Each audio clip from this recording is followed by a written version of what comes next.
भागवत कथा केवल ही भवरोग विनाश करे। अच्छा हौ तबे भवरोग कौन करे जानछ कि भली जंत्रणा दे कि भली दुख दे भवरोग काम आला सर्वप्रथमे से जन्म मृत्यु चक्र को टाणी वाले जन्म मृत्यु चक्र को टाणी याठार बड़े दुख आउ दुनिया रे किछि ना। हां सबठार बड़ दुख हे जन्म एवं अंतिम समय पर मृत्यु बड़ दुख।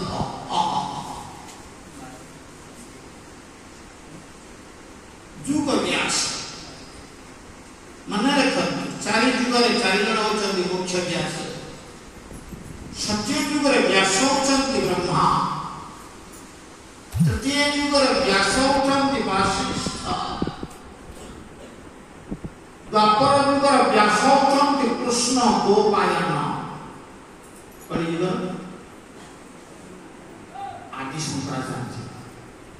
जगत गुरु शंकराचार्य दिए दीर्घ 1500 वर्ष पूर्व आविर्भाव होइतिले चांद के आगे ब्राह्मण धर्म तिष्ठित होइछि। सही जगत गुरु शंकराचार्य सुंदर भाव रे कहे आक्रमण से कहे जन्म दुखम जरा दुखम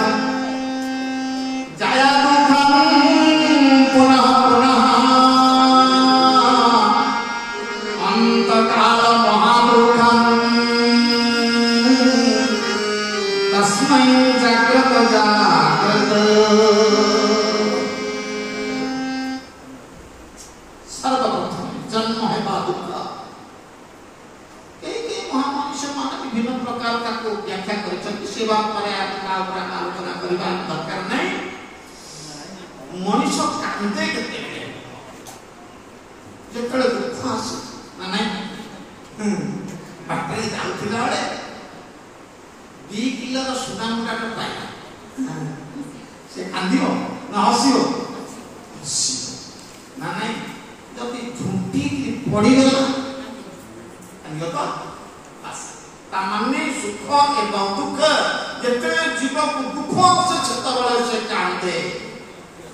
ना नहीं हां मतलब से कांदी मन मां माने अनुभव कर छुआटी जेते भूपृष्ठ को आसे मां गर्भ से कोन करे कांदे काहे कांदे ना ताको सत्य की कष्ट होउछि सत्य की जंत्रणा दुख पाउछि तेणु से कांदे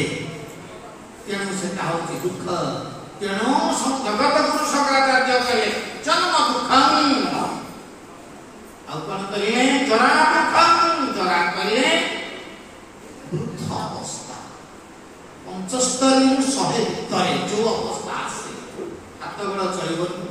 ଆଖି ବି ଦେଖାଯିବନି କାନକୁ ଭଲ ଶୁଭିବନି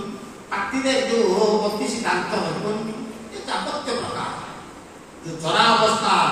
ताहा होची दुख अवस्था ताके तो सुन तो जन्म दुख जरा दुख आउ के कथा करी जाया दुख जाया बोली आ माने स्त्री मान समान भाई सत्तर है बेले बेले भाई दुख दियो छाड़ी दियो से कथा बोले अंत काल महा दुखम अंतिम समय होची महा दुख कंकड़ा इच्छा के नीचे कंकड़ा इच्छा चोट मारिबो मनुष्य मरि जीवनी बड़ जंत्रणा बिंधा सांगात तेणु जगत गुरु शंकराचार्य कले एक समय गोटे मनुष्य 1000 कंकड़ा इच्छा मारती एक समय केते जंत्रणा जतिके बिंधा हो ए शरीर रो प्राण जाउथिला बेले छति कष्ट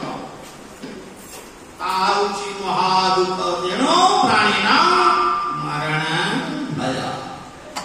कहा प्रति भय नथिले मध्य समस्तंकर मृत्यु प्रति भय ये मामोदी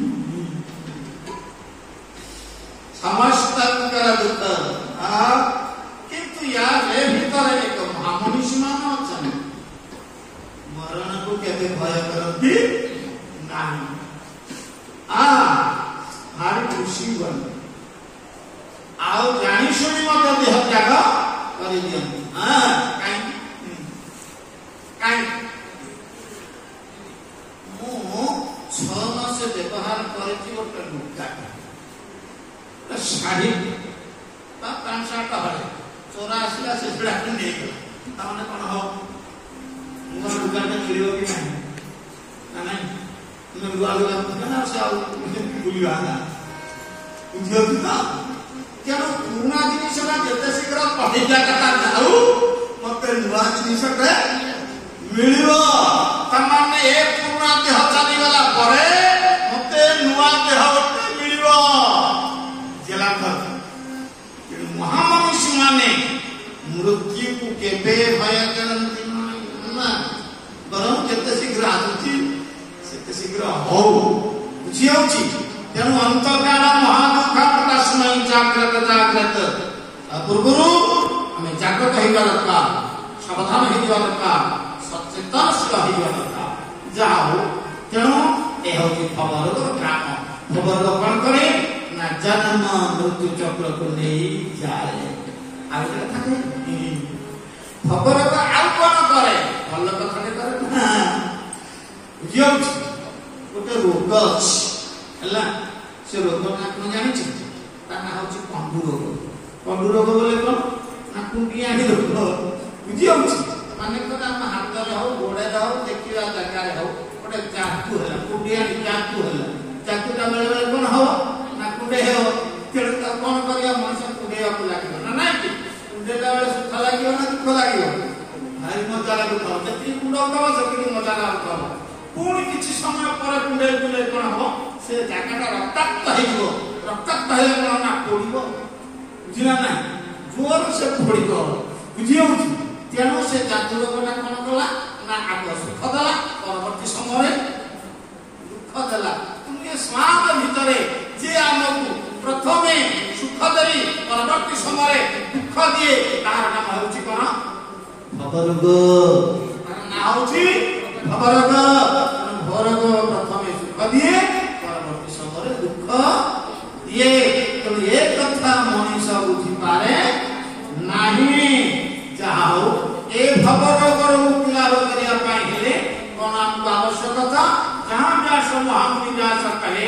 धन्या भागवती वार्ता भवरोग विनाशिनी तेणु आमको भगवत कथा ही आवश्यकता ये भवरोगर मुक्ति लाभ करने पाए किंतु आजिर समाज में मनुष्य किंतु से कथा बुझे ना ना ना ना कला छाड़ा है तो कौन मिलियो तो भागवत कथा मनुष्य भी ये कथा भाबुची एरा बड़ा मूर्ख मनुष्य आउ किछि कहतुनी बहुत कथा लिखिଛନ୍ତି महामनुष्य माने